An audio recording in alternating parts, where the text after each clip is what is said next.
I'm Doris Wise-Montrose. I'm the president of Children of Jewish Holocaust Survivors. The David Horowitz Freedom Center and the Children of Jewish Holocaust Survivors are very honored to have the opportunity tonight to present Pamela Geller and Robert Spencer to discuss their new book, The Post-American Presidency. After the Holocaust, people said that they were not aware of what Hitler was planning or of what was happening in Europe. Our speakers and our organizations worked very hard to make sure that no one can say that today and claim not to have known will not serve as an excuse in the future. No one can say they don't know what's going on. And with this knowing comes a responsibility that not a single one of us can afford to shirk. I want to relay a little story about Pamela. 4 years ago, when we started our organization, Children of Jewish Holocaust Survivors, we started it based on the kidnapped soldiers in Israel, Gilad Shalit, Ehud Goldwasser, and Eldad Regev. I created a little bumper sticker with their pictures and their names. We did it in English, Hebrew, and Arabic. We had this idea that if every car had a bumper sticker with their faces on it, it would somehow do some good. Pamela, without having any idea who I was, knew that the cause was important and posted the bumper sticker on her website for months. And for that, we're grateful.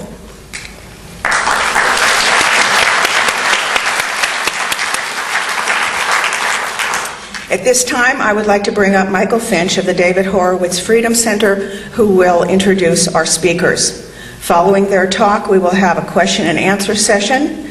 Ms. Geller and Mr. Spencer will remain after the presentation to personally sign your books. At this point, please turn off your cell phones and all other electronic devices. And now, Michael Finch. Thank you, Doris, and thank you all for coming. We love doing events with Doris. She calls and asks if we want to co-sponsor.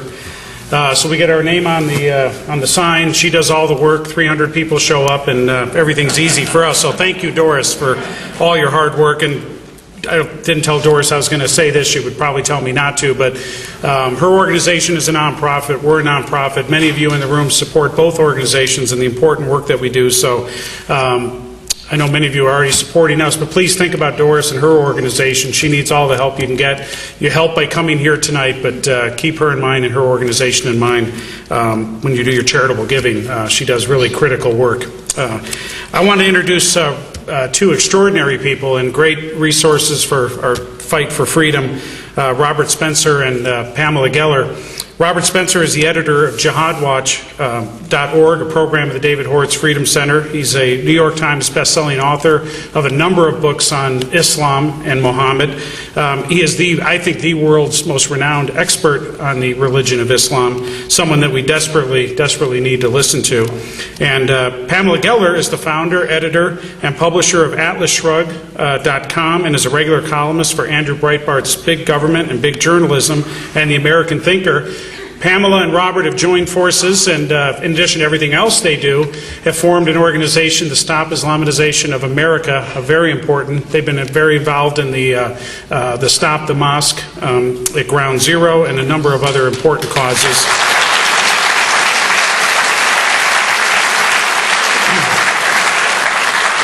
And we've known Robert has been fearless for years. Anyone who would write a book called The Truth About Muhammad, which was banned, I think, in Pakistan and probably some other countries, we know he's fearless. But Pamela, with her signs on taxi cabs and a lot of the stuff that just people kind of, why does she do that? Well, she has to do that. Someone has to do that. And we can be very thankful that for the courage of Pamela Geller.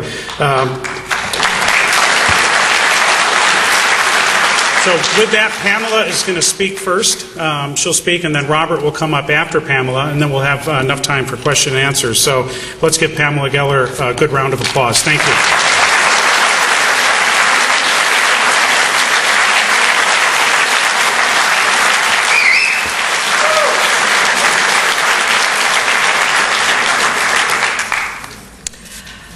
Before we kick off with tonight's festivities, I understand that Obama may not be in the house, but Caesar is in the neighborhood. And I'd like to ask him if he supports Muslims building mosques at Ground Zero, why does he have a problem with Jews building homes in Israel?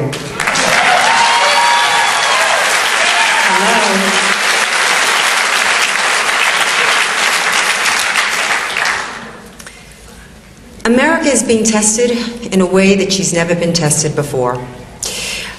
Very frequent question I get when I'm being interviewed is, why Obama's war against America? Were you saying that to be provocative? No, I was saying it to be accurate. Obama is, I don't know if that's applause-worthy. Obama is presiding over the decline of America, and more than just presiding, he's aiding and he's abetting it. He's warring against our allies. He's turning our friends into enemies, our enemies into friends. He's warring against free speech. For the first time in history, the United States co-sponsored a resolution at the UN with Egypt to restrict free speech, not to defame Islam. I have a laundry list of how he has kicked Israel in the teeth, which I'll be happy to go through later. But I think it's very important first that we understand his worldview, because you need to understand what shaped the man. He grew up from the ages of 6 to 12 in Indonesia. And he, as you know, studied Islam in school.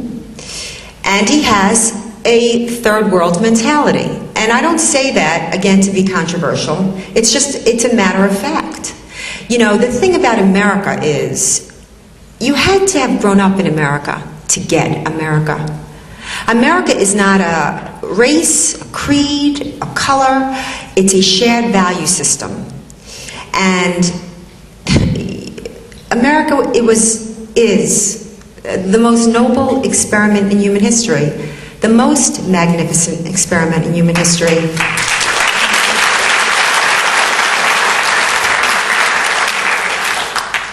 The Declaration of Independence is as close to a religious document as you can get.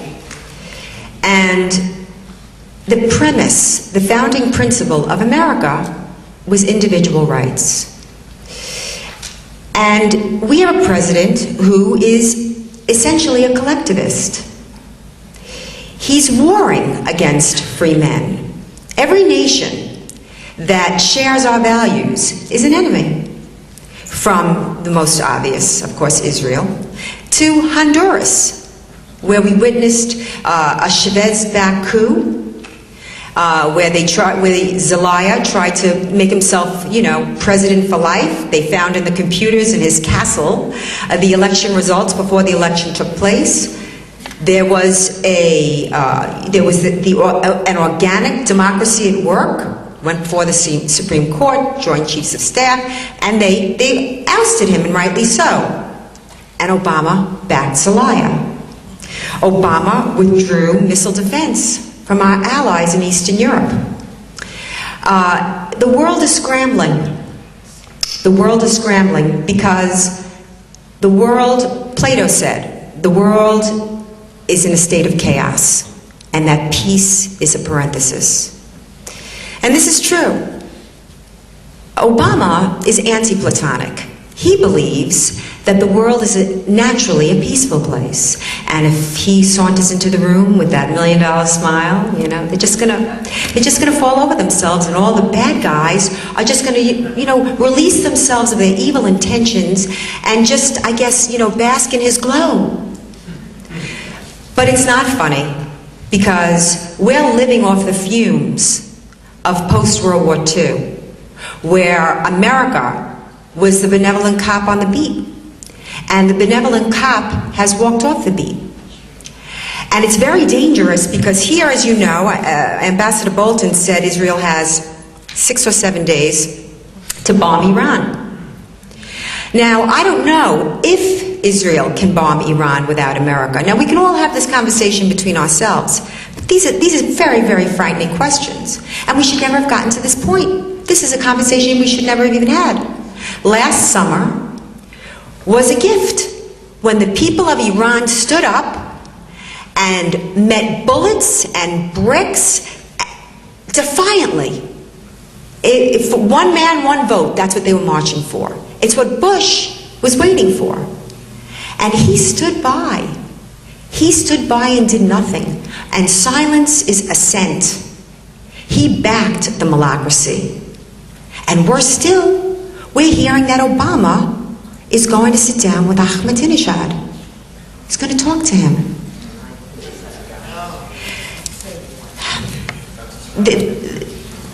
This is so enormous to give this imprimatur to killers and barbarians. And this is what we see, of course.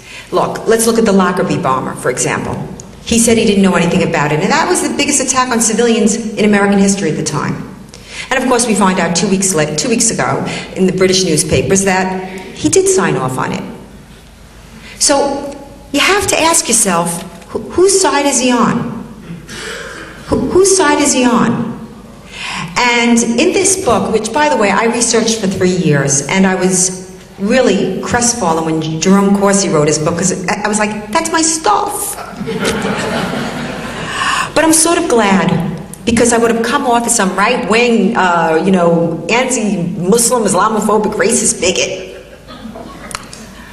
And I have a year and a half of solid evidence. It was all out there. And the media, in the greatest act of perfidy in American history, abdicated its role as public servants. We, in a free society, depend on our media to vet our candidates. And when I broke stories like the tens of thousands of dollars from Gaza, a Hamas-controlled area of Gaza, they didn't touch it. And just so that you know, I checked McCain's FEC documents as well, because I wanted to see if it was systemic or if this was special to Obama. Well, it was special to Obama. McCain was so clean you could eat off his records. There were millions of dollars from foreign countries. Millions. His relationship with Odinga, Raila Odinga in Kenya. That should have been, where was the press on that? Here was a man who was an insider and an Islamist who was taking on our ally in Kenya, the shining light of democracy, the only shining light of democracy on that continent. And Joe Klein at the time was like, he's on the phone with him every day. That's our Obama. But when asked if he spoke to Kibaki, that was the president, he said, I have a call into him. What are you looking for, a dime? Never spoke to him. And then, of course, when he lost the election, you saw what happened. Terrible, violent, brutal riots, churches burned, people's mutilated, they were hacked to pieces. It was all on my site. And they gave him a carrot. They made him prime minister. So here we are a year and a half later, and what happens? 24 million taxpayer dollars was spent changing the Constitution of Kenya to institute Sharia. That's what happened. So across the world, the light of freedom is dimming. And the reason why I don't blame Obama voters, I don't, even though I went to Florida for 4 days before the election yelling at those altacacas in Boca. Because his friends, I understand no guilt by association, but he was so tight with Rashid Khalidi. Now, who's Rashid Khalidi? Rashid Khalidi was a leader in the PLO during the 70s when they were the most brutal and heinous terrorist group on the earth. Now, today, they have a lot of competition because we're living in the modern age of the barbarian. But here, Obama babysat his children. When he sat on the Woods Foundation, he gave him $70,000. And here we are, Rashid Khalidi is raising money for a jihad warship flotilla to provoke the tiny Jewish state into defending herself. And what does he name the jihad flotilla? The Audacity of Hope. And you can't tell me that Obama didn't sign off on that. They're friends. His every allegiance, his every alliance, terrible. Bill Ayers, a terrorist. Tried to bomb the Pentagon, a terrorist. I don't care if they gave him some imprimatur of legitimacy. He's a killer. Reverend Wright. And I would play those tapes in Florida. But you see what happened? He was marketed. He was marketed like Coke. by the best ad agency in the world. I would go into Urban Outfitters, and around on the t-shirt table, there was Betty Boop and Snoopy and Obama. Or I would go to pick up my daughter from a nail salon, and I'm looking through the Inquirer, and who's coming out of the water? Orlando Bloom, Brad Pitt, and Obama. He was sold to the American people. But he's dramatically transforming this country.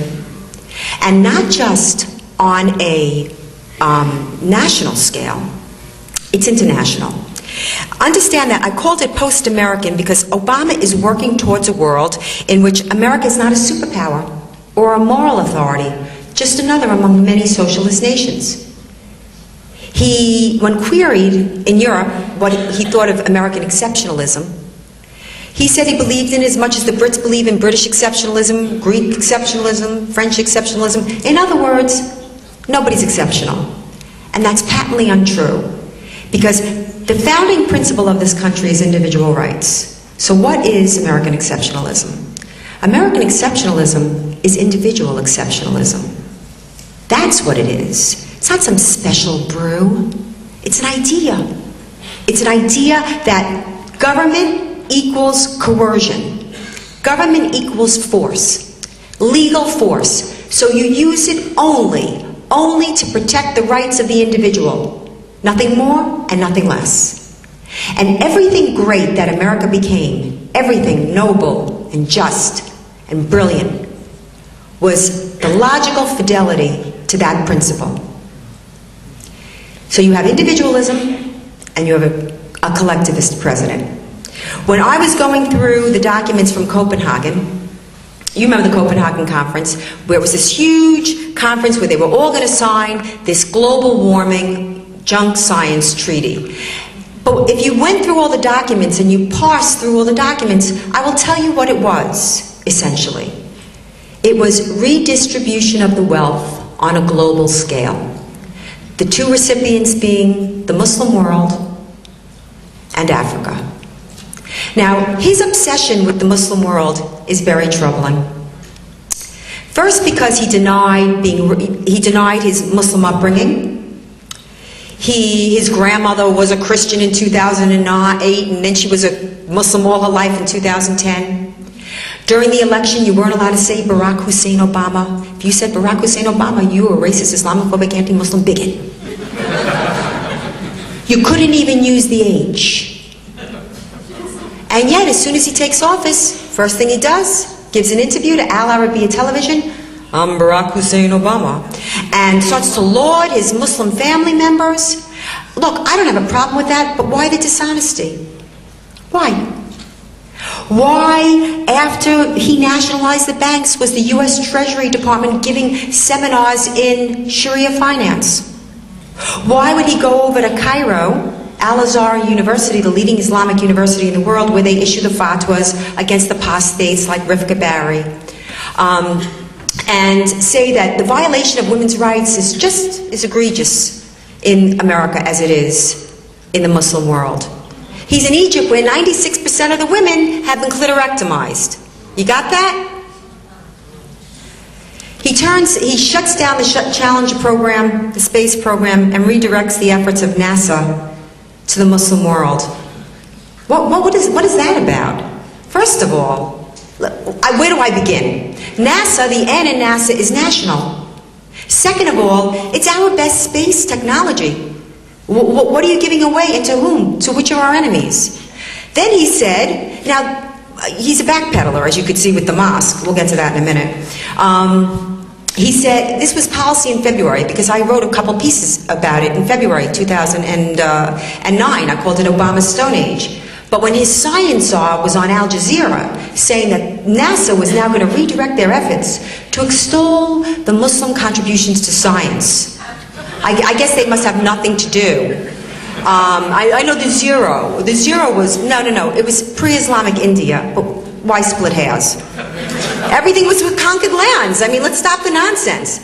Anyway, so for some reason, when he made these remarks on Al Jazeera, the world really, America really, it was like the mosque.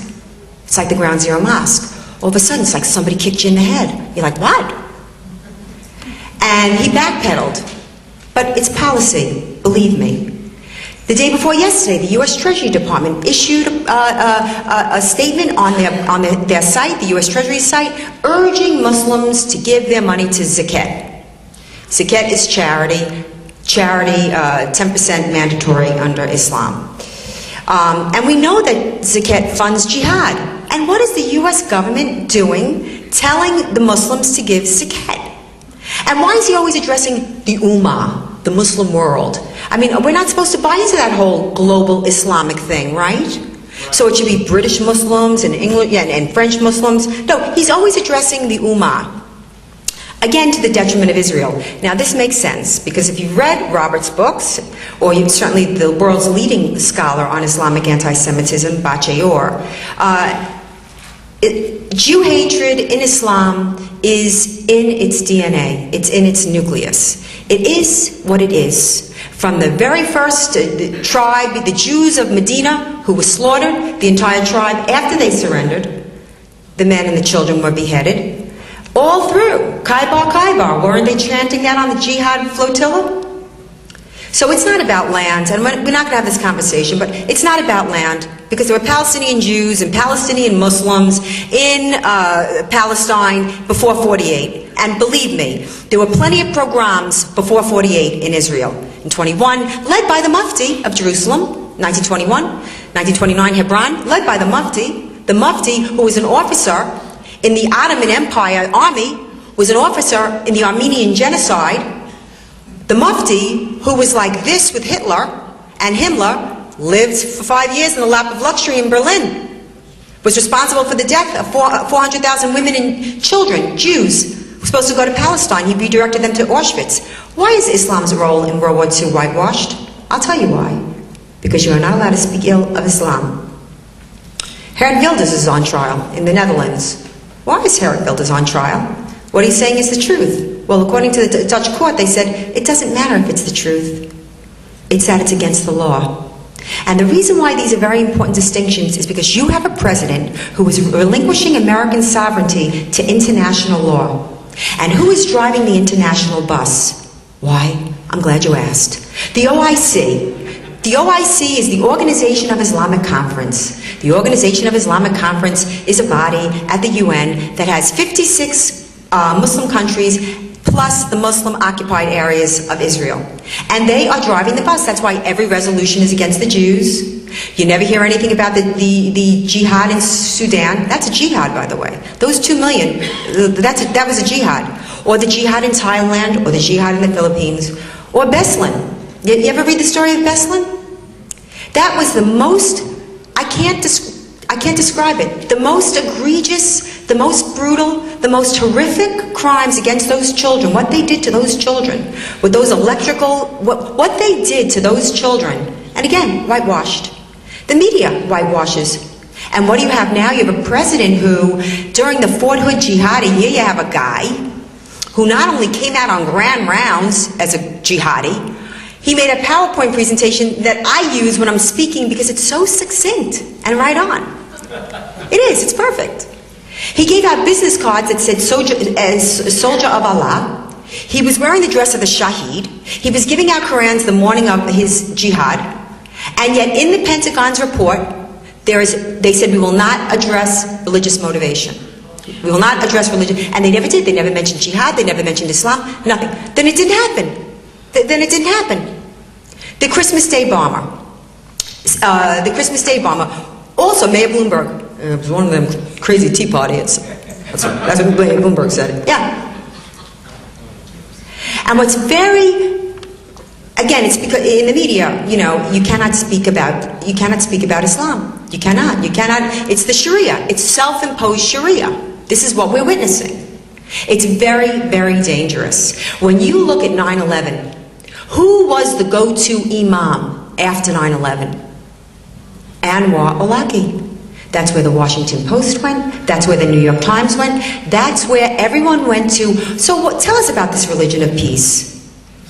This is the same imam who was the Muslim cleric to a couple of the 9/11 hijackers. Now, did the New York Times ever clarify this? Did the Washington Post? No. And so, Obama appeasing and surrendering to the Muslim world and offering Israel up as I guess, some kind of a token, because they'd never be satisfied. I mean, look, Israel would be, she'd be escargot, and Europe would be the soup. But the Chateaubriand is America, because they say it all the time. Israel is the little Satan. America is the big Satan. This is not something fanciful. Oh, you're a conspiracy theorist. Well, there's conspiracy theory and there's conspiracy fact. And the global jihad, we are witnessing a 1,400-year history where there's 270 million victims of jihadi wars, land appropriations, cultural annihilations, and enslavements. You don't feed this baby. You don't feed this monster, and he's feeding it.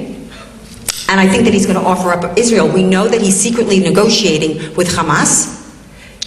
Jody Evans, that whack job, is the emissary between the White House, she's code pink, need I say more? The White House and Hamas. He's negotiating with Hezbollah. Why? To what end? To what disastrous end? Nothing happens for decades, and then decades happen in a day. And I'm going to tell you something. That's what's going to happen. Just as we revered the greatest generation, our parents, our grandparents, for defeating Nazism, our children and our grandchildren are going to despise us for leaving them held hostage by nuclear rogue regimes. This is what's happening. It's spinning out of control. And you have a president who's presiding over it. And America's like Helen Keller. And somebody moved the furniture. Well, this book is the light switch. Sorry. People don't understand what's happening. It's all here. It covers the indoctrination of Obama, but it also covers Obama and the Jews, Obama in Iran, Obama's domestic policies. He is bankrupting this nation. He's bankrupting this nation. There's no other way. There is no other. 2 and 2 is 4. Eventuality. There is no way you can sustain the programs that this man is instituting, ramming down our throats. Your doctors, you speak to your doctors. You know what health care is going to be. And energy, where you can't drill. You got to drill of Florida, but we can't drill our own oil. But no, just keep on feeding that monster, that jihad monster. And I pray that Bibi, in an effort to get along, I mean, I cannot believe after he was treated the way he was, coming in through the servants' quarters, having to stay in the kitchen, the finger-jabbing photo, remember the finger-jabbing photo? Where Afghanistan got so much more respect than Israel. Whether you like Israel or not, let me tell you something. Ready? You have no idea how much Israel absorbs in jihadist activity. You have no idea what a bulwark Israel is in the hottest, ugliest region of the world. If Israel wasn't there, you have no idea how much evil would be unleashed on this world.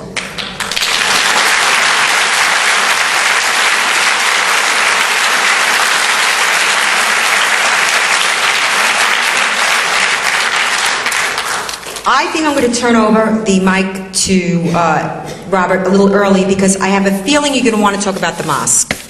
It's just a funny feeling that I have. And I'd like to be able to have some time to do that. So Robert, I'm going to turn it over to you.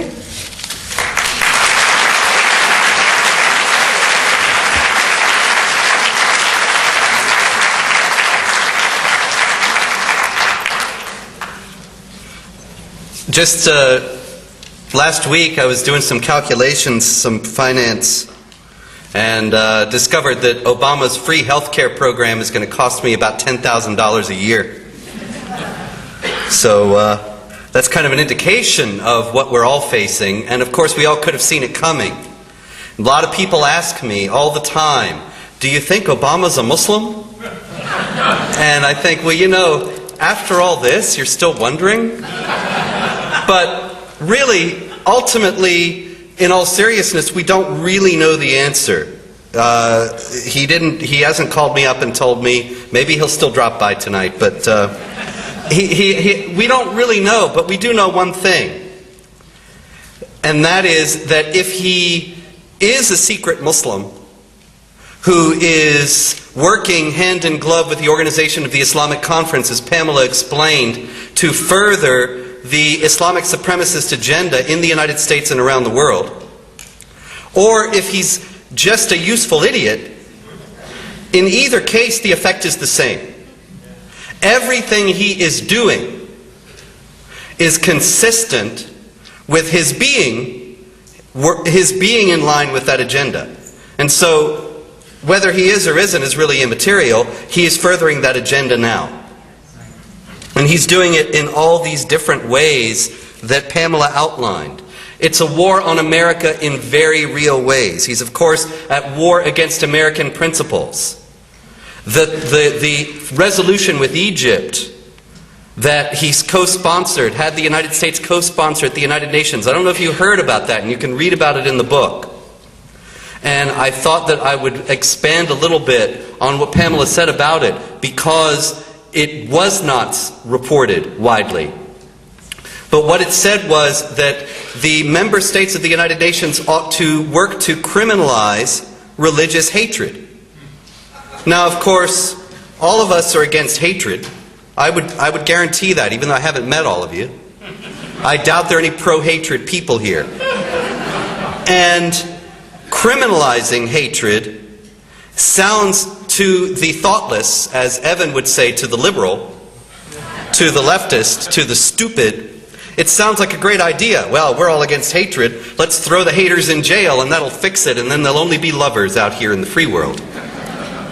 Except, of course, well, who gets to decide what hatred is? And there's the rub. Hate speech laws are, of course, weapons in the hands of the powerful to silence the powerless. They are weapons in the hands of tyrants to silence dissenters. All they have to do is brand their opposition hateful, and then if hate is against the law, they've won the battle without having to fight it. And that's the America Barack Obama is on record as wanting. He has the United States officially on record saying that's the United States he wants to see. And look, there's a caveat. There's a little bit of a clause, or a part of a clause, in this resolution calling upon UN member states to criminalize religious hatred. And in it it says, of course, states that have free speech laws are not expected to contravene those laws to pass these kinds of laws against hatred. And so everybody stopped and said, oh, well, then nothing to worry about because we have our First Amendment. Everything's fine. It can't happen here. Right? But consider this for a minute. This is the first time in the history of the United States that a president of the United States and the United States government is on record opposing an element of the United States Constitution. This is the first time that's ever happened. The Obama administration is on record by means of this resolution as saying, we wish the First Amendment would go away. We'll put up with it, but we don't like it. And look, how many Supreme Court justices do you think it's going to take before they can find some way to get rid of it? And you can say, oh, you can't get rid of the First Amendment. Why? You'll have to have a constitutional convention. Nonsense. All you have to do is have enough justices who will interpret it in a way that allows for criminalization of hatred. And then that's the end of us. Because, of course, we're the haters. Because we dissent from his policies. Now, speaking of Supreme Court justices, it just so happens that Barack Obama, as we outline in the book, has a rather disturbing but consistent pattern of appointing enemies of free speech to key positions. That is, people who are on record saying there ought to be restrictions on the freedom of speech in some important way. The Internet czar, so-called, Cass Sunstein, has called for regulation of the Internet. The chairman of the FCC, of course, has come out in favor of the so-called fairness doctrine, which is really an unfairness doctrine, because it would be designed to silence talk radio voices like Rush Limbaugh's, while the mainstream media supposedly is objective, and so they're not drowned out by these powerful right-wing voices, you see. But of course, if you take Rush Limbaugh and people like him out of the equation, then you only have the mainstream media, and then you only have the one single perspective that they constantly blare at us. And so you have him, you have the FCC guy, you have Cass Sunstein, and you also have Harold Koh, the counsel to the State Department, who has written very elaborate legal briefs that amount to calling for restrictions on the freedom of speech. And you have, not coincidentally, Elena Kagan and Sonia Sotomayor, both of whom have written about how it is desirable in certain circumstances to restrict the freedom of speech. So, we're really very close to this happening. This is not a drill. This is not a test. This is the real thing. And Barack Obama has made it clear, all through his history, all through his career and before his political career began, starting with his mother, who was a communist, and his earliest associations, and his earliest friendships, and the people he looks up to. Frank Marshall Davis, who was another communist, who was, he describes as his mentor in The Audacity of Hope. And his earliest political associates, they all, or a great majority of them, share certain characteristics. A taste for authoritarianism and totalitarianism, hard left socialism, hatred of the freedom of speech, a commitment to international law as something that should take precedence over American law, and anti-Semitism. Now, it just so happens, if you look in the Islamic world, there aren't any pluralistic democracies. Oh, but you'll say, what about Turkey? Yeah, well, I don't have to explain that. So, all through the Islamic world, you have authoritarian states that restrict the freedom of speech and teach the values of Islamic Sharia law. Now, Islamic Sharia is not fully enforced in any countries today except Saudi Arabia, Iran, and Sudan, but it remains in large part as a huge element of the culture all through the Islamic world. And Islamic Sharia restricts the freedom of speech and denies the equality of rights of women, denies the equality of rights of non-Muslims, denies the freedom of conscience, and is at variance with the United States Constitution in various ways. Now, of course, Barack Obama has not come out against any of the other of those things except the freedom of speech, but Barack Obama is friends with authoritarian dictators all around the world, Muslim and non-Muslim. And he has never shown a great civic awareness or appreciation for American constitutional pluralism.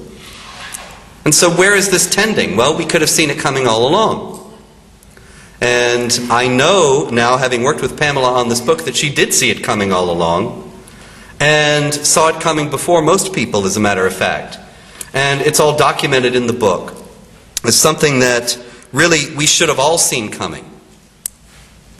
Not coincidentally, the Imam Faisal Abdul Rauf, who you may have heard of, the Imam who is in charge of the Islamic supremacist mega mosque that they're building at Ground Zero, or hoping to build at Ground Zero. The Imam Faisal Abdul Rauf is held up as a peaceful and tolerant moderate Muslim, and he himself has cultivated that image, and he has said that he wants to reverse 9/11. He wants to put a different countercurrent into the culture by building this mosque at Ground Zero. And of course, Barack Obama has now bucked the polls that show that 70% of Americans are against the mosque and come out for it. And he's even now losing support in his own party, with even Harry Reid coming out today against the mosque. Now, that's exactly the point. He doesn't care about the American people because he's an ideologue. Excuse me. You want to go ahead? Go ahead. Because he achieved his goal.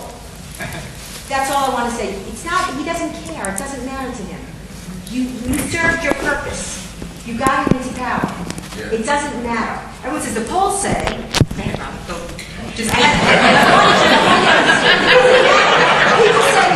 people always say, oh, you know, the polls. He doesn't care what the polls say. You served your purpose. Well, as I was saying, Barack Obama doesn't care about the polls.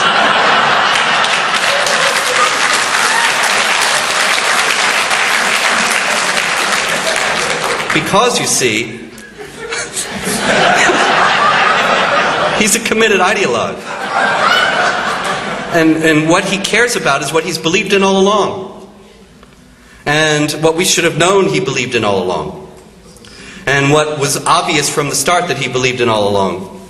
And so, you see, an authoritarian, a totalitarian ideologue, and I'm not saying that he is a totalitarian, but certainly he's never shown any distaste for any totalitarian regimes, but certainly an authoritarian ideologue, like Barack Obama, is going to see the Imam Faisal Abdul Rauf, who has called for the restriction of freedom of speech in his book, What's Right with Islam, and has demonstrated a commitment to Islamic law, to Sharia, that is absolutely 100% and uncompromising in his books. And he's supposed to be a moderate, but he wants to bring Islamic law to the United States and to other countries. And he's never made any exceptions about the stonings and the amputations and all the rest of it. Barack Obama is going to see somebody like that and see an ideological kin. Is going to see a friend. And so it's no surprise that he would come out for the mosque, and it's no surprise that he would sow dissension in his own party and see his poll numbers going south even farther than they had already to do this. And so, really, the lesson of Barack Obama, if the United States survives this thing, is that we absolutely need an informed and committed citizenry.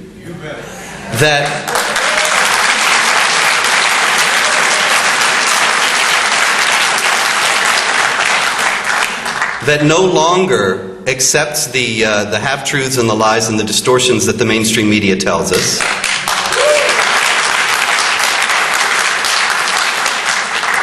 But where individuals, as Pamela was saying, the concept of the individual is so central to the American Republic and to the American experiment, so-called, that as individuals we take the responsibility to inform ourselves properly and fully and correctly about where these people stand and where they're going to take us. And as we show in the book, as I've said, Barack Obama, where he's taking America, should have come as a surprise to absolutely no one in the whole country.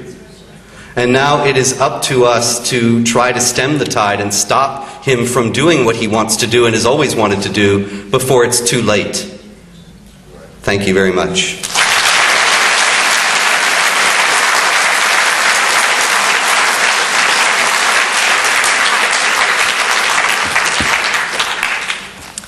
Happy to take questions. Your hand was up so fast. He goes first. Pamela, I want you to know that my name is Arthur Coolard. I have been studying Barack Obama since 2008. When I was in Philadelphia, I learned about Rashid Khalifi. I learned about his background, and I know for a fact that this man is a Trojan horse, a Muslim plant from the Arab nation. He's been educated by the Arabs. His money is from Arab countries. Muammar Gaddafi calls this man his brother on YouTube in a video. More and more information is coming out every day about his background. He has spent our tax money, over $200,000 of our money on his personal defense of his papers. And this man is dangerous to this country. He is dangerous. I don't know if he's a plant. the question, you know, with Khalid Mansour, you know, sponsoring him to Percy Sutton, that was a very, very strange and unexplained incident where you had Percy Sutton, who was the lawyer for Malcolm X, on New York One, saying that Khalid Mansour, who was this vile anti-Semitic Muslim who was also a senior advisor to Prince Walid in Saudi Arabia, that apparently he approached Percy Sutton and asked him, he approached him on behalf of Barack Hussein Obama to write a letter to help get him into Harvard. And who was Barack Hussein Obama? He was a student at Occidental. He was on no one's radar screen. How did he come to him? I agree. He is in and of this very sort of underbelly. It's an underbelly, there's no question about it. And he's brought it all into the White House. And I want to also say, I can't deride America and dismiss America with the wave of the hand. I really, in my heart, believe that America elected Barack Hussein Obama out of her naivety and her eternal hopefulness that this would be the final chapter on race in America. That's it, you see?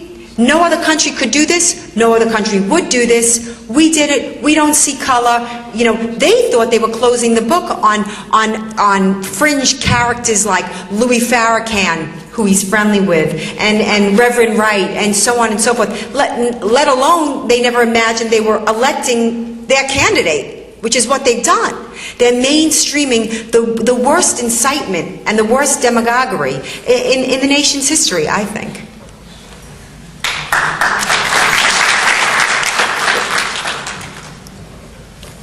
Has there ever really been a time in all of history when there's been some kind of collegiality between the Muslim world and in particular the Jewish world?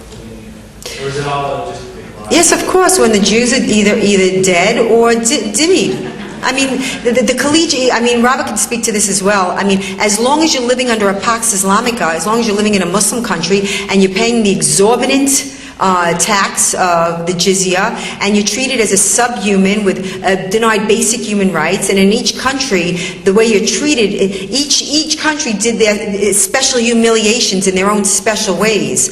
But you mean as equals? Is that your question? As equals? Well, we talked about the golden age of... this is a good question. Thank you for bringing it to the mosque. The Cordoba Initiative, they say this all the time. The Cordoba Initiative, it's named so, that's the name of the mosque. That's the name of the mosque, the group that's building the mosque, the 15-story mega mosque in New York, Cordoba Initiative. And they say Cordoba because that was the golden age of Islam. And I just want to say that revisionist history, once again, it's a Sharia, you know, they change history. May have been golden, but it wasn't golden for the Christians and the Jews that lived under dhimmitude, were denied basic human rights, had to pay an exorbitant jizya, and it's the site of a Jewish pogrom that slaughtered close to well over 4,000 Jews. The great philosopher Maimonides had to flee Cordoba.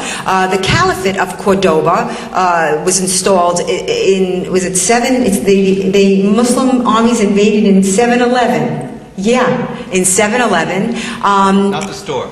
Not this one. And Spain was a collection of Christian kingdoms. The reason why it's important is because to most of you, Cordoba means like a Ricardo Multibonnet, rich Corinthian leather. But to the Muslim world, it is symbolic of Islamic conquest. And to answer your question, sir, no. You want to elaborate on that? Yeah. See, this really sums up the cleverness of the people who are behind this mosque. Because by calling it Cordoba, they are telling Westerners that this is something that we want to do, is create harmony between Jews and Christians and Muslims the way there was in medieval Spain. And you've probably heard about, maybe you've even read The Ornament of the World by Maria Rosa Menocal, where she talks about this wonderful paradise, this proto-multiculturalist paradise of harmony, where Jews, Christians, and Muslims all lived together, and they were all pals, and everything was great. And this is Cordoba. However, the reality is that Islamic law mandates, Islamic law in Cordoba, Islamic law in the United States in 2010, Islamic law, everywhere it has ever been formulated by any school of Islamic jurisprudence, mandates a second-class status for non-Muslims.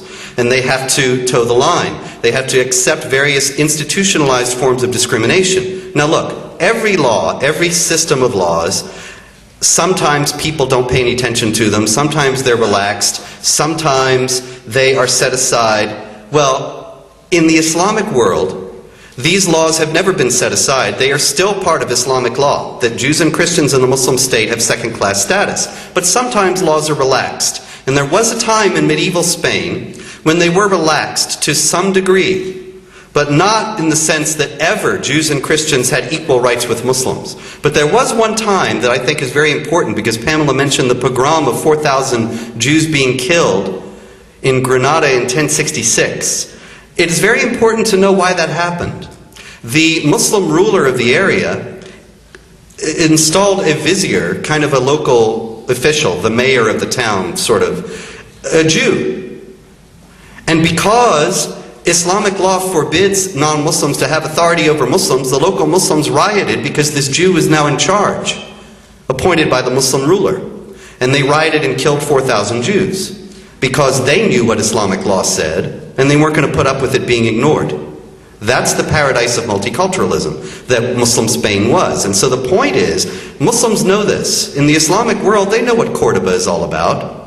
It's all about Islamic conquest and domination. So this is a double-speak kind of arrangement. He can say Cordoba to Americans, and they think, oh, how wonderful. It'll be multicultural, and we'll all be happy together. And he says it to Muslims, and they think, oh, great, Islam will dominate.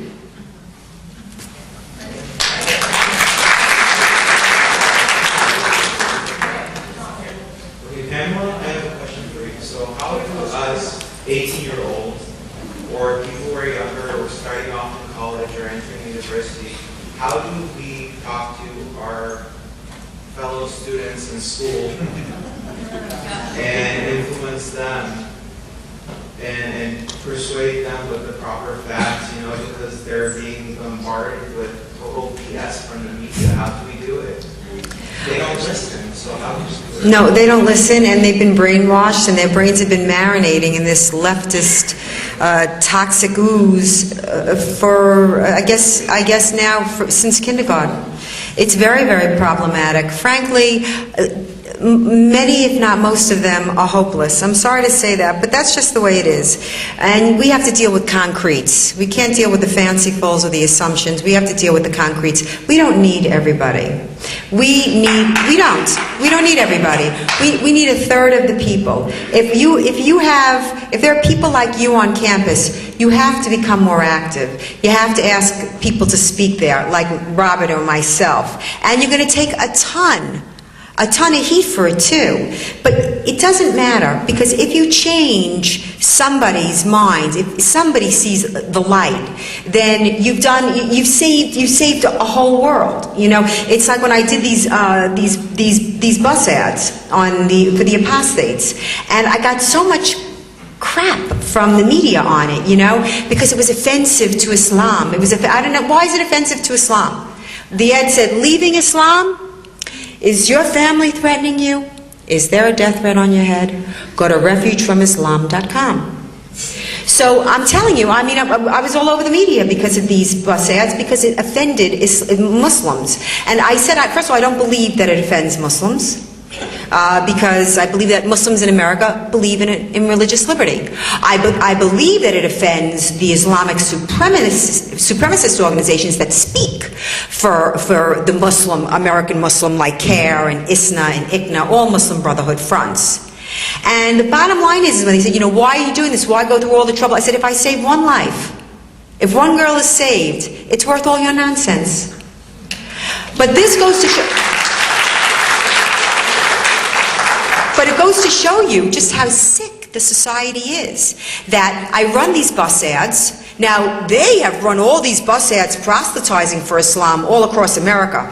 Abraham, Isaac, Joseph, Jesus, Muhammad, as if all those other guys were prophets, Muslim prophets that came before the big one, Now, that's offensive to me, but I didn't ask them to take it down. And they were proselytizing, why Islam? Come to Islam. Now, they're saying, well, you're saying that all Muslims want to kill. I said, that's not true. It's like if I ran an ad for wives that were beaten by their husbands. Would every husband in America say, hey, I'm insulted? The thinking, you see. So to this young man's point, God bless you for being here.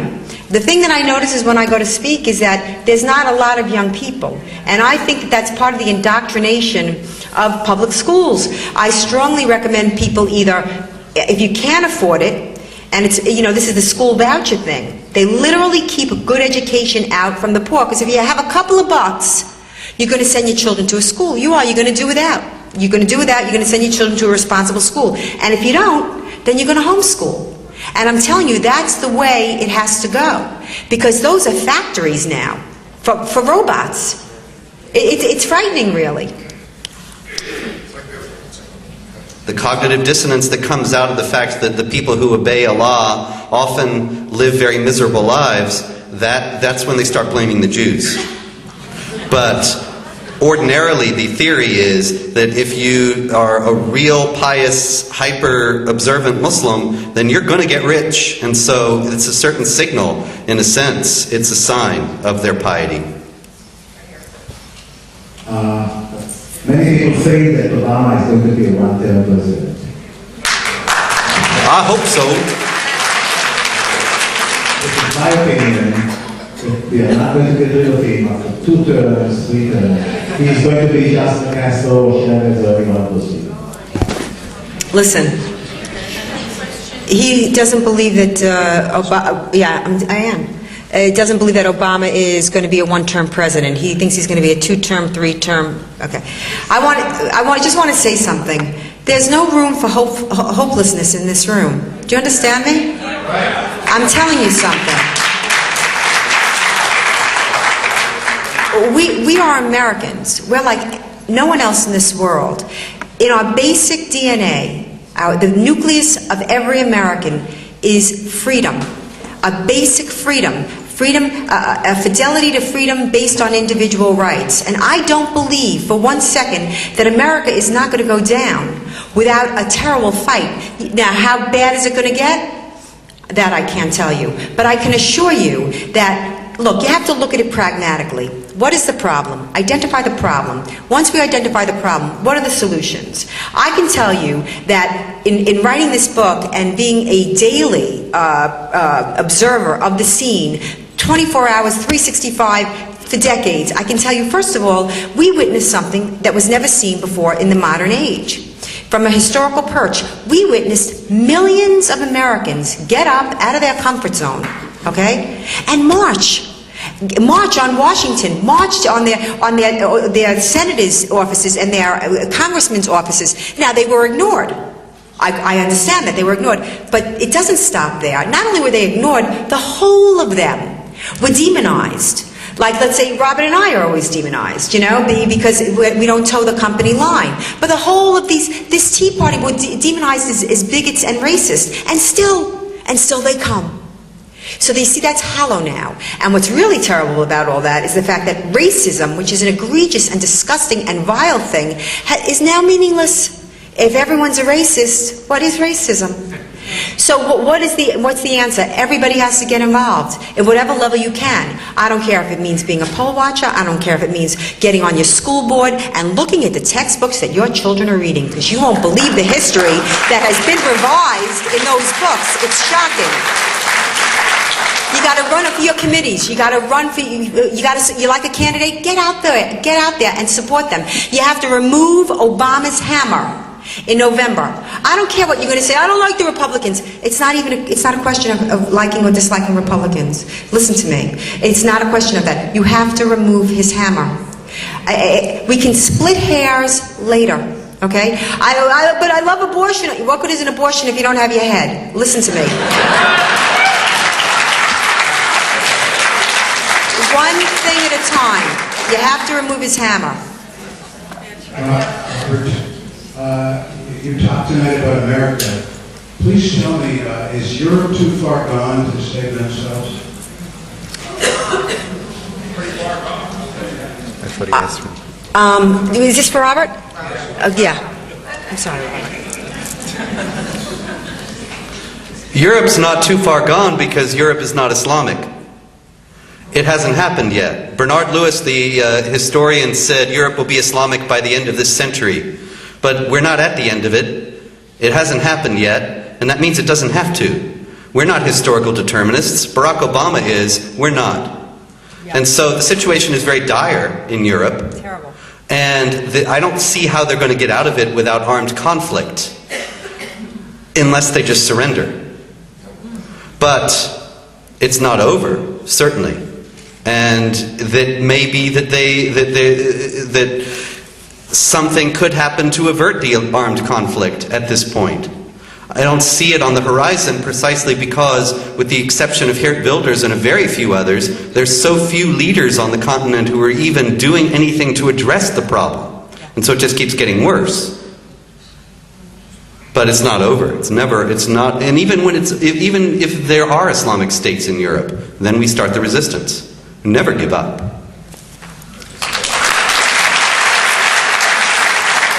I'm going to add one thing, which is why I invited Geert Wilders to speak at the rally that I'm organizing with Robert at Ground Zero on September the 11th at 2 p.m. to fight the Ground Zero mega mosque.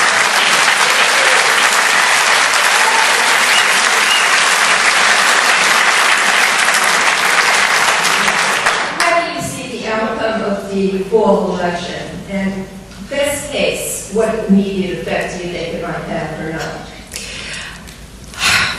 not? Okay. In a perfect world, look, I'm not popping any champagne corks, and I'm telling you why. Because we are up against a machine, a cold machine that knows the game. What's the game? The game is down to a science. Knows every district, knows how many Republicans, how many Democrats are in that district, what districts are red, what districts are purple, what districts are blue, how many do you need in the purple district to bring it over to this side, how many do you need here. There's a huge corrupt political machine. We know that, thank goodness for the work of Andrew Breitbart exposing Acorn, but it's not just Acorn, and it's not just Acorn, the system is terribly corrupt. Is it irreversibly broken? I don't know. What I can tell you is, I'm not a prophet or anything like that, but if we're going to win, we have to win by a lot. There was always an estimation of a 5 to 8% ghost vote. That's what it was. It was always like 5 to 8%. I think that number is, and this is purely my own guesstimation, but I think it could be 18 to 19%. And it depends on the state. If it's a really blue state, like New York. New York, we don't have a lot of problems there. It's so corrupt. Look at Rangel. He's making a party at the plaza for 600. Hava Nagila. Not. It's so corrupt. It's systemic. It's sick. But there are places where it's not. And so my answer to your question is yes. I think that all of these things, it's never one thing. It's sort of the sum is greater than the whole. Even this Ground Zero mosque. If he had half a brain, Obama, he would have stayed out of it. He said it was a local issue. It would have been the smartest. He can't help himself. Well, you know why? Because he wants the Ground Zero mosque there. For him to announce it on Ramadan, do you understand the significance of that? And not just to you and I in this room. I'm talking about to the Ummah. The following day, Hamas came out and said, it must be built. This is the message that Obama gave the world. Now, he put his people into a very, very bad situation because now every Democrat has to take a stand. Where do you stand on that mosque? And that mosque, just so that you know, is unquantifiably wrong. It is the most egregious. It is a stab in the eye. It is a stab in the heart to construct a 15-story mosque. Any mosque. No. Listen to me.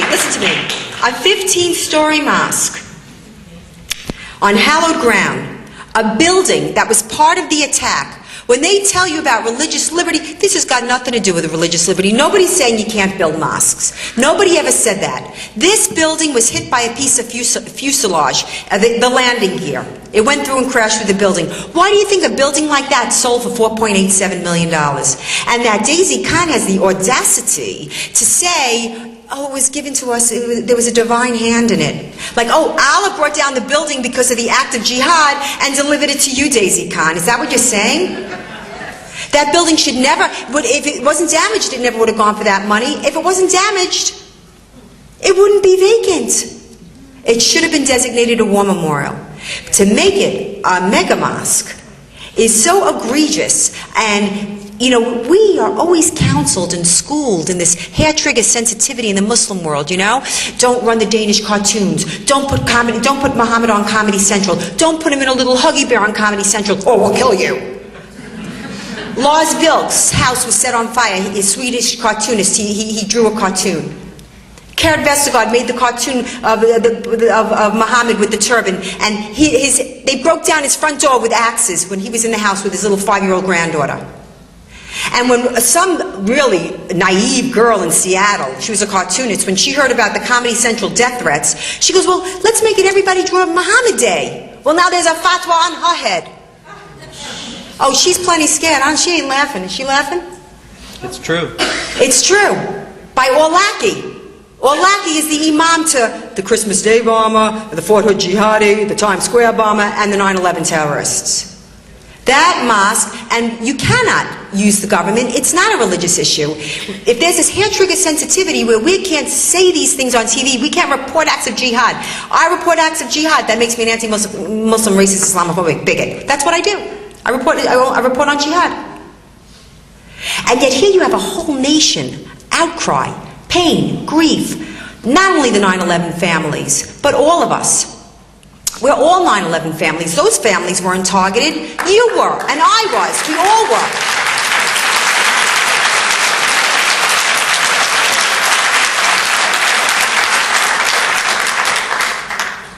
By his speeches in Cairo, Turkey, and in the United Nations, we've all come to realize that Barack Hussein Pinocchio Obama is on a long-term fantasy 98% of the time, the other 2% being devoted to shaving and reading his well-worn copy of Saul Alinsky's Rules for Radicals. Yes. But would you agree that he keeps telling us things that just are not so? And by doing so, he cooperates with evil, and in a very real way becomes evil himself. Okay.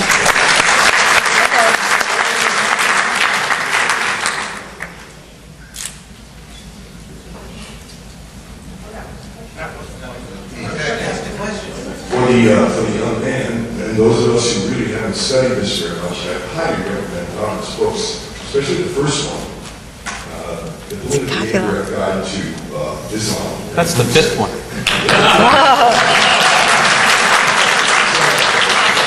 me, it's the first one. It's really terrific, and it should tell you clearly how the holy book of the Quran, of Islam, shifts from a religion of peace, which they all quote, and shifts over to the Nasty, is that correctly said, into a religion of war. And that's what we got to say. It's not a religion of war, it's a religion of deceit. Because Muhammad said you can deceive your enemies and advances Islam for only 10 years, but then you can be out for that. So you got to read Robert Stone's story. Thank you. Political movement. Right. It's not appropriate over there. And there are questions down here as well? Question for Ms. Geller. Yeah. Last week, Ramadan, Obama hosted a Ramadan dinner at the White House. From my understanding, back on the National Day of Prayer, I believe he didn't have any kind of ceremony. He canceled it. That's right. Do you believe that? Is there a valid argument or valid criticism that he is inconsistent, that he's welcoming Islam, and he's antagonistic? Thank you. He's not inconsistent. He's very consistent in his favoritism towards Islam. He favors Islam. He's pro-Islam.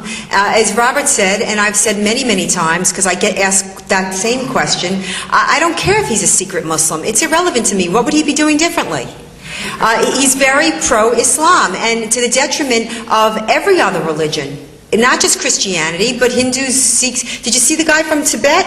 The Dalai Lama? He came up in the garbage. Did you see that picture? That was a money shot, surrounded by big black hefty bags. Question here. Yeah. I'm a little confused about some of the premises from tonight, because I understand the Obama direction towards Islam. I think it's been very well documented from everything you said. But the Congress, which doesn't have his Islamic background, and the Democrats and the liberals as a whole seem to be going into this hook, line, and sinker. And the best we're hoping for in November is to get rid of them. Yeah, that first. The ideology of the underlying ideology of Islam doesn't necessarily gel with the underlying ideology of the liberal and the illicit side.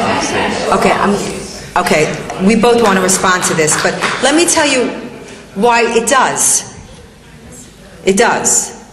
Because the left always aligns itself with whatever totalitarian ideology there is of the day. Whether it's Stalinism, whether it's communism, whether it's National Socialism, which it was Nazism, the left loves control. The Sharia is the left's dream. It's the absolute control of people, and what you have in America is you have a leftist Islamic alliance. That's what we're witnessing, and it's not original. It's very much a pattern. It's very much a pattern for the left. Robert wants to respond to this as well.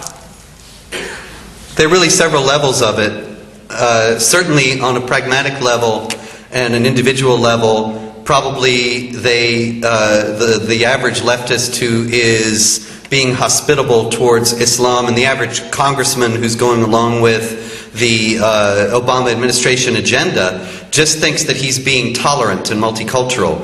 Pamela and I saw that in spades in New York over this mosque battle when we went to various meetings of the various little New York agencies that were voting on this, and it was clear these people had no clue. They just thought the opposition is bigots, and so we don't want to be bigots and racists. We have to vote this way.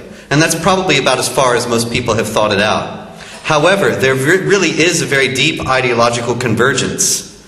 And as Pamela is saying, that they have this taste, the left has a taste for control. If you look at history, every time you have far left governments come into power, communist, socialist governments, they have a reign of terror. Every time, without exception. Lenin, Stalin, Mao Zedong, Kampuchea, all of them, and Castro. And what Sharia is kind of a slow motion reign of terror. Both have the objective of establishing an earthly utopia by means of force and terror against those who dissent. That's the deep ideological convergence between the left and Islam. They both want to establish an earthly paradise and cut off the heads of those who don't like the paradise they're establishing. And so they work very well together in that regard. There's a very excellent book about this, Jamie Glazov's book, United in Hate. I highly recommend it. In 1970, there were 100,000 Muslims in this country.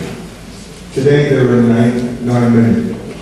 During the Bush administration, there was talk about limiting Muslim immigration to this country. If, with the grace of God, the Republicans ever take control of the Congress and hopefully the presidency, do you see any prospects of limiting Muslim immigration to this country, and is that desirable? There are 1.8 million Muslims in this country, not 9 million. That's a calf figure. Yeah, the Council on American Islamic Relations and other groups like that put out the higher figures to amplify the image of their political clout. Actually, though, all the highest reliable figure that we have is from the Pew Research Center, which is 2.3 million, and others center around about 1.8. And so in the first place that. But also, there was talk during the Bush administration, maybe, but it wasn't from Bush or any administration officials. Nobody was speaking seriously about limiting immigration from Muslim countries or limiting Muslim immigration. Because remember, we're talking about Obama tonight, and certainly between Obama and Bush, there are huge differences. And all of us miss George now. But it's also true, we have to remember. We have to remember that as great as he looks now, also, he's the guy who went into the mosque right after 9/11 and said Islam is a religion of peace, and pursued policies that took no cognizance whatsoever of the stealth jihad, of creeping Sharia and bringing Islamic law, efforts to insinuate Islamic law into the United States. And the outcome of that is guys like Faisal Abdul Rauf. But in any case, for that reason, I think that it's virtually inconceivable that any future Republican Congress or administration, at least in the foreseeable future, will ever consider seriously a measure like that. But that said, it ultimately will have to be considered, because there really is no reliable way to distinguish between a Muslim who just wants to come here and live an ordinary life and have a family and have a job from an Islamic jihadist by whatever means. And that being the case, it's simply a matter of national security. It has nothing to do with racism, it has nothing to do with bigotry, it's about protecting our civilization and way of life. I am a former Soviet Union citizen. I looked on media, American media, when I came here 20 years ago, like Pravda, Izvestia, and this is what I saw, that they didn't write what it was truth. My question to you, as we speak now here, Barbara Streisand and Spielberg, they are hosting a dinner together with somewhere in their area to Obama. Rahm Emanuel, whom I call a Trotsky, and Kamenev is Axelrod. I want to know what is their input in this situation, what is going on, and how you would explain that Jews continue support Hamas.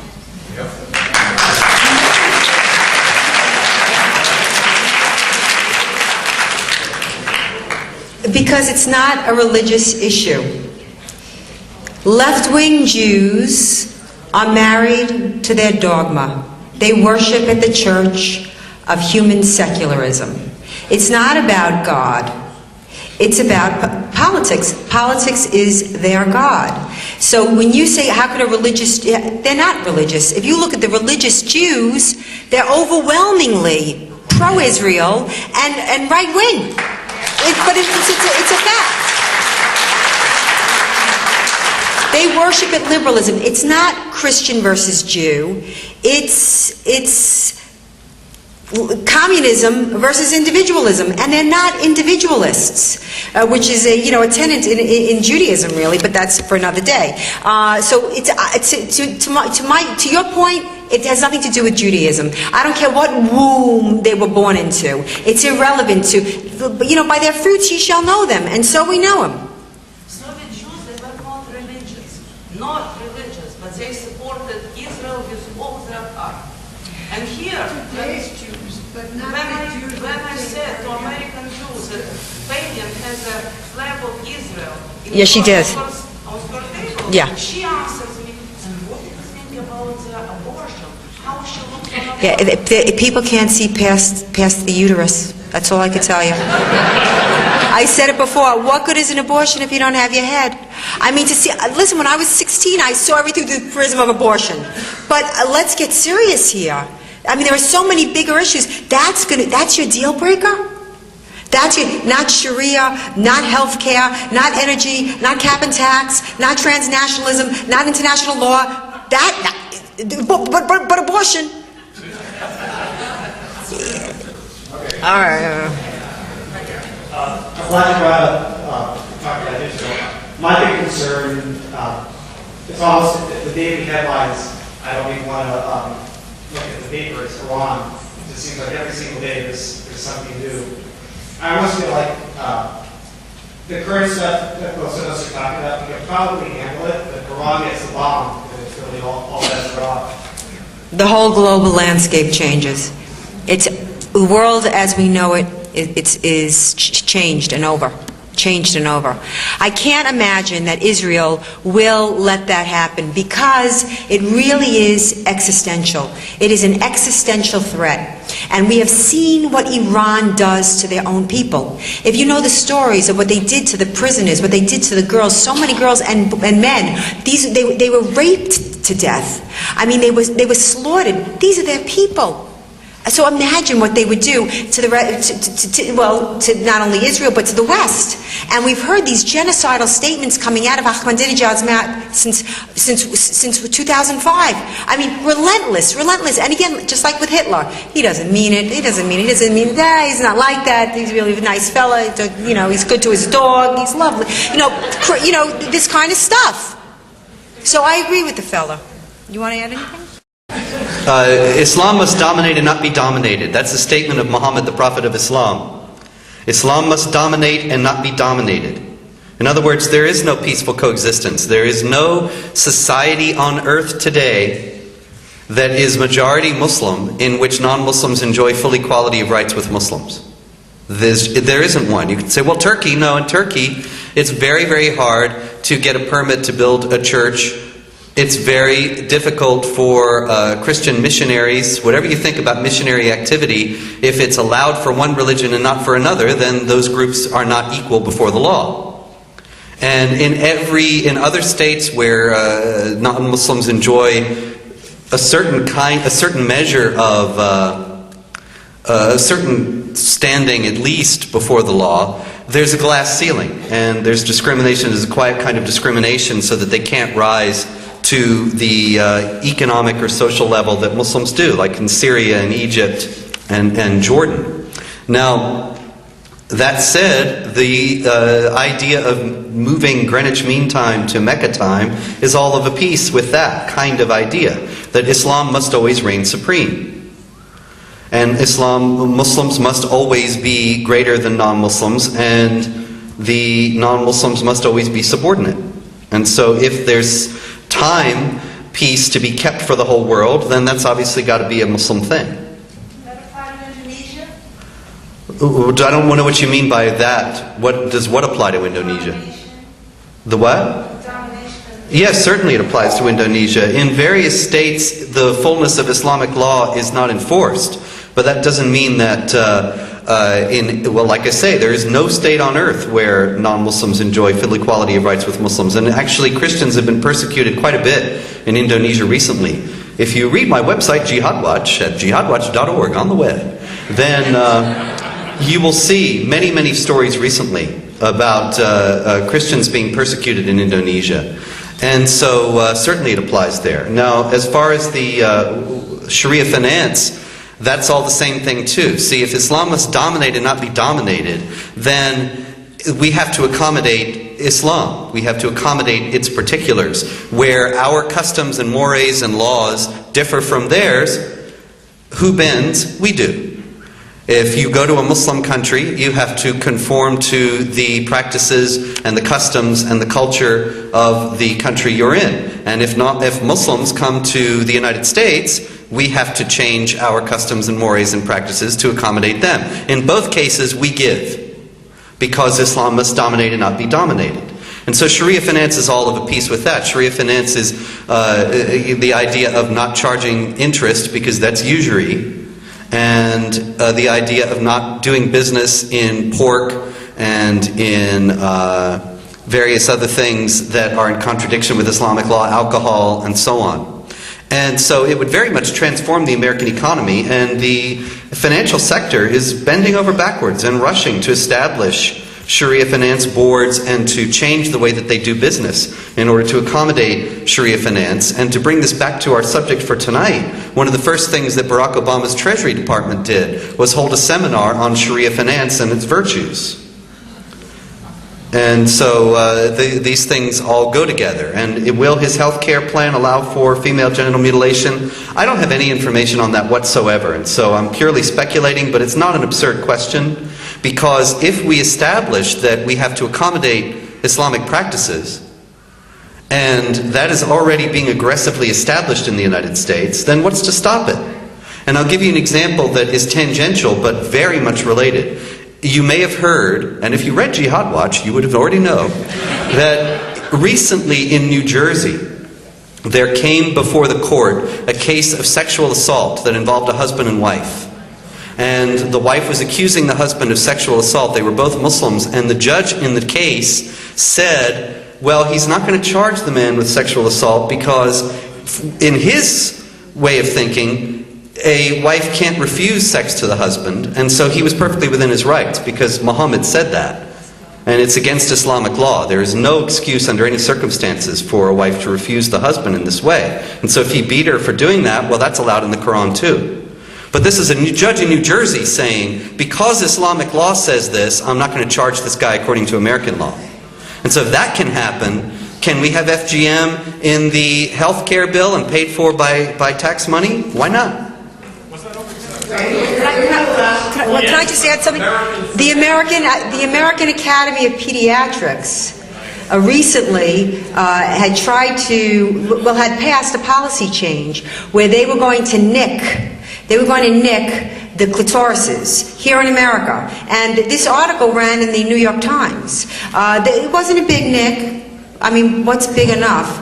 But the point is that, of course, blogs like mine, and I'm sure Robert ran it as well, it caused such an uproar. And they said, well, listen, it's a humane thing. It's a humane thing because they go back to their countries and they have the entire clitoris removed. So this is a way to spare. And I thought, oh, this is Sharia. You're sanctioning. But first, do no harm. What happened to first do no harm? But you're sanctioning the act. By instituting the act in however small, I mean, who's going to decide? Are you going to have an imam in there going, that ain't enough. Get out the cleaver. So my answer to your question is, yes, I could see that. If they were doing that before this was even enacted, that was on their own, the American Academy of Pediatrics. So.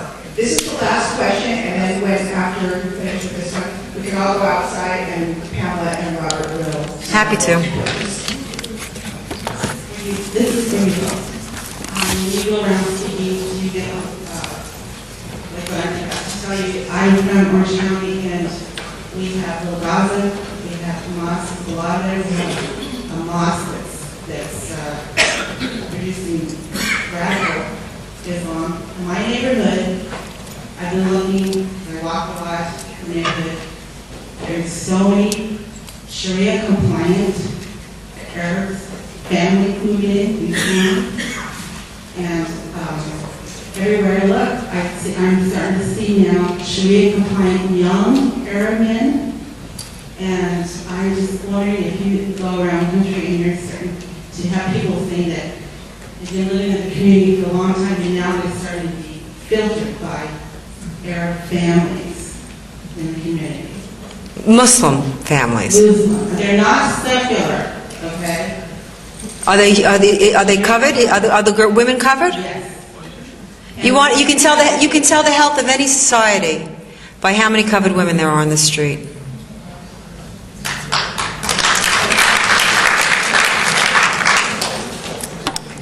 Is that a question? Is that it for questions? I'm looking at it. I'm serious. I said what I said before. Look. In order to fight, you have to understand the problem. You have to recognize the problem. How many people are walking around with their head in their tuchuses? Let's be honest. Mark Twain. I didn't know his head was in his tuchus. That's pants on. There was pants. You got the wrong attire there. You're not a fashionista. I can tell. Thank you very much. Thank you very much. But we'll ask questions.